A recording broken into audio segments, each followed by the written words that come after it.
충북도가 내년 대통령 선거를 지역 발전을 위한 동력 창출과 현안 해결 기회로 활용하기 위해 대선 공약 건의 과제 논의를 위한 도정 정책 자문회의를 열었습니다. 이날 회의에서는 충북 미래 100년 먹거리 마련을 위해 정부 정책 기조에 부합하는 대규모 국비 사업과 주요 현안 사업, 국가균형 발전 사업 등을 점검했습니다. 도는 실현 가능성과 지역 발전 기여도 등을 중심으로 발굴된 과제의 타당성을 검토해 이달 중순에 지역 공약 건의안을 확정할 계획입니다.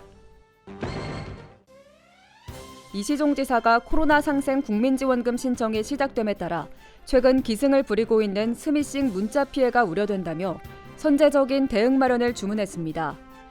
이 지사는 영상회의로 진행한 확대 간부 회의에서 정부도 스미싱 방지를 위한 대책 마련에 나섰다며 도민들에게 스미싱 피해 사례를 적극 알려야 한다고 강조했습니다. 이어 경찰과 금융감독원 등 유관기관과 협조해 도내에서 피해 사례가 없도록 하라고 지시했습니다. 충북보건환경연구원이 지난달 9일부터 17일까지 도내 분식 취급 배달음식점 16곳에서 판매 중인 김밥에 대해 식중독균 검사를 한 결과 모두 안전한 것으로 나타났습니다. 이번 검사는 최근 다른 지역에서 김밥의 살모넬라균이 원인으로 추정되는 대규모 식중독이 발생함에 따라 도내에서 같은 사례를 예방하고자 실시됐습니다. 보건환경연구원은 김밥류 21건을 대상으로 살모넬라균과 장출혈성 대장균 등 주요 식중독균 4종에 대해 집중 검사한 결과 모두 음성으로 나타났다고 밝혔습니다. 충북도가 오는 24일까지 2022년도 조사료 전문단지와 가공유통센터 예비사업자를 모집합니다.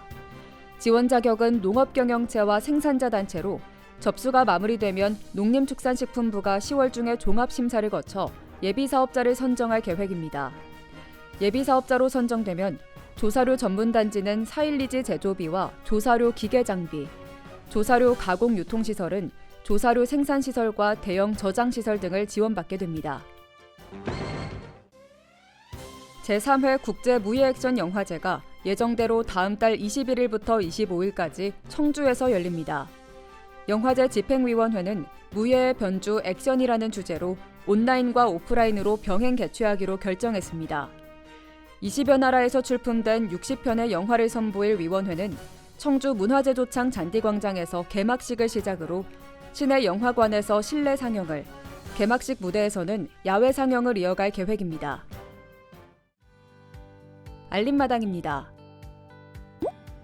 청주시가 신혼부부의 주택자금 마련을 돕기 위해 대출이자 지원을 확대합니다. 올해 하반기부터 신혼부부 주택자금 대출이자 지원 대상을 혼인신고 5년 이내에서 7년 이내로 늘리고 대출 범위도 전세자금에서 매입자금까지 확대하기로 했습니다.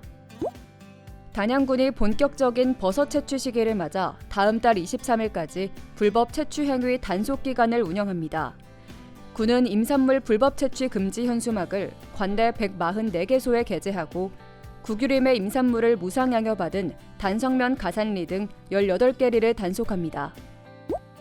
음성 전통시장에서 코로나19로 침체한 전통시장 분위기를 전환하기 위한 경품 행사가 열립니다.